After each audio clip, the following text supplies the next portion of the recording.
Welcome students. आज हमने आपके क्लास 11th के हॉर्नबिल बुक के chapter number 1 the portrait of a lady का लेसन प्रिपेयर किया है। इसमें हमने आपको बहुत ही शानदार ट्रिक से आप लोगों के लिए हमने वीडियो बनाया है।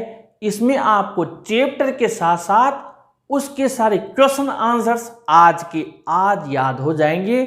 आइए देखते हैं। यहाँ पर हमने the portrait of a lady, यहाँ पर हेडिंग लिखा है, आपके 11th क्लास के हॉर्नबिल बुक का चैप्टर नंबर 1 है।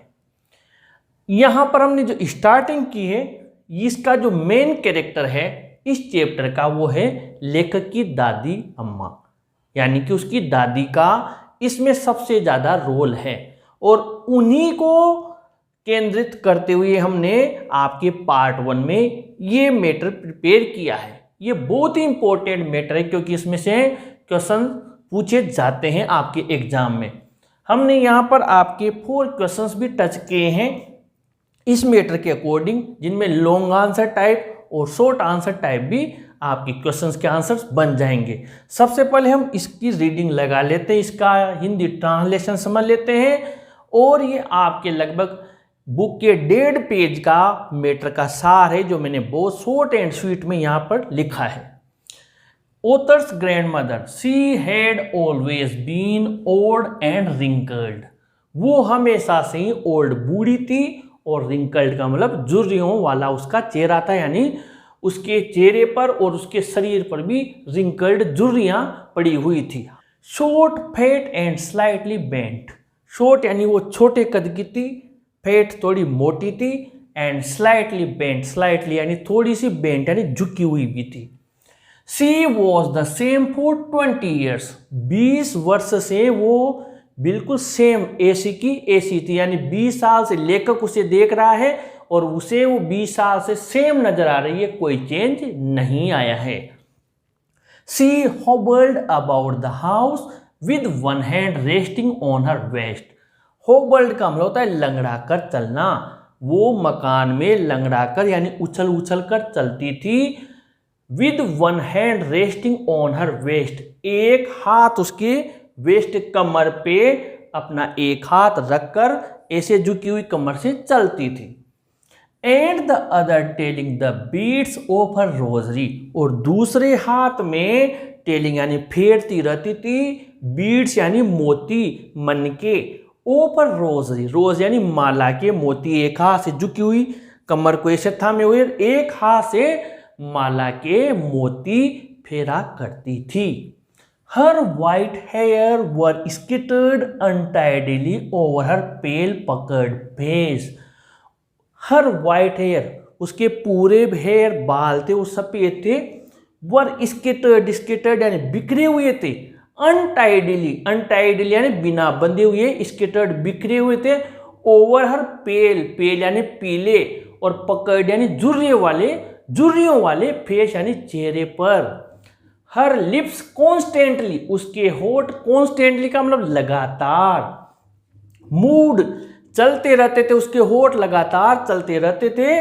इनऑडिबल प्रेयर, इनऑडिबल का मतलब जिसे सुन न सके, प्रेयर यानी प्रार्थना में उसके होठ दूसरे न सुन सके, ऐसी प्रार्थना में कंटिन्यू चलते रहते थे। But according to the author she was beautiful. इतने के बावजूद भी लेखक के अनुसार वो सुंदर थी।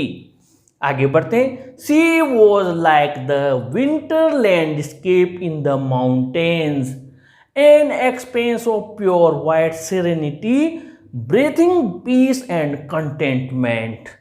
इसको थोड़ा टिपिकल लाइन है, ध्यान से समझे। यहां पर लेखक उसकी दादी की तारीफ करते हुए लिख रहा है कि वो सर्दी के मौसम में लैंडस्केप, प्राकृतिक दृश्य की एक तस्वीर के समान थी, जो पर्वतों के बीच सर्दी में प्राकृतिक दृश्य के समान थी।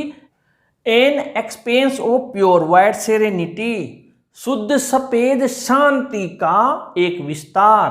ब्रीथिंग पीस एंड कंटेंटमेंट, जो कि शांति और संतुष्टि की सांस ले रही थी। इसके बाद में है she often told the author about the game she used to play as a child. वो लेखक को उन खेलों के बारे में बताती थी जब वो बचपन में खेला करती थी। For the author that was as good as the fables of the prophets. लेखक के लिए वे उतनी ही अच्छी थी, उतनी विश्वास करने लायक थी जैसे कि पैगंबरों की कोई कथाएं होती है। His grandmother and the author were good friends. उसके दादी अम्मा और लेखक बहुत अच्छे मित्र थे। His parents left him with her in the village when they went to live in the city. लेखक के माता पिता उसे उसकी दादी के पास गांव में ही छोड़ गए जब वे शहर में रहने के लिए चले गए थे। अब यहाँ पर हमारे मान लीजिए एक क्वेश्चन बनता है फिजिकल अपीयरेंस, यानी कि दादी अम्मा कैसी नजर आती थी। इस बारे में आपसे लॉन्ग आंसर टाइप क्वेश्चन और शॉर्ट आंसर टाइप क्वेश्चन दोनों ही पूछे जा सकते हैं। दादी अम्मा कैसी नजर आती थी, तो आपको यहाँ से लेकर ये आंसर लिखना है और आप चाहें तो इसका आंसर यहाँ तक लिख सकते हैं। अगर वर्ड लिमिट आपको और मांगा जाए तो आप इसको और भी लंबा लिख सकते हैं जहाँ तक भी वर्ड लिमिट कंप्लीट हो। बाकी यहाँ तक तो आपको कंफर्म लिखना है लॉन्ग आंसर टाइप में। इसमें पूरे फिजिकल अपीयरेंस आ गई। Question number 2, what was hard to believe for the author. Author के लिए कौन सी चीज विश्वास करने लायक नहीं थी, बहुत कठिन थी। तो इसका आंसर है हमें लिखना है it was hard to believe for the author that his grandmother had once been young and pretty. ये बहुत कठिन था उसके लिए कि उसकी दादी अम्मा कभी सुंदर रही होगी। और उसके बाद में आपको यहाँ बिकॉज लगाकर, because she had always been old and wrinkled, और यहाँ से लेकर 20 ईयर्स तक आपको प्लस कर देना है। बस वो मैंने जो पहली लाइन बोली वो लिखकर फिर यहाँ तक प्लस कर देना है। इसमें इसी का आंसर क्वेश्चन नंबर 2 का भी कंप्लीट हो जाएगा। Question number 3, why was the thought that his grandmother was once young and pretty revolting for the author. यह विचार कि उसकी दादी अम्मा कभी सुंदर रही होगी लेखक के लिए बड़ा रिवोल्टिंग क्यों था, विश्वास करने लायक क्यों नहीं था, यानी कि विरोधाभासी क्यों था कि कभी वो सुंदर रही होगी। यानी इस प्रश्न का जवाब इस क्वेश्चन में है, लेकिन हम इसका आंसर बना लेते हैं। Why was the thought that his grandmother was once young and pretty revolting for the author? इसका आंसर हम लिख देंगे the thought that his grandmother was once young and pretty revolting for the author because, इसको लिखेंगे because, यानी कि वो विचार की दादी अम्मा कभी सुंदर रही होगी लेखक के लिए विरोधाभासी था, क्योंकि वापस ये बिकॉज लिखकर सी हैड ऑलवेज बीन से लेकर 20 ईयर्स तक आपको यही लाइन इसमें भी ऐड करनी है। और साथ में आपको ये लिखना है ही कुड नॉट बिलीव या इमेजिन सो। अब क्वेश्चन नंबर 4 है आपके, What did the writer treat like the fables of prophets? लेखक के अनुसार पैगंबरों की कथाओं के समान कौन सी चीज उसे नजर आती थी। इसका भी आंसर इसी में नजर आ जाएगा, ये रहा सी। अब सी की जगह हम यहां लिख देंगे the author's grandmother often told the author about the game she used to play as a child for the author से लेकर और यहाँ प्रोफेट्स तक पूरा का पूरा आंसर आपके मिल जाएगा। यानी कि ये हमने आपके मैटर लिखा, इसमें आपके एक लॉन्ग आंसर टाइप और 3 शॉर्ट आंसर टाइप क्वेश्चंस के आंसर्स भी कंप्लीट हुए हैं।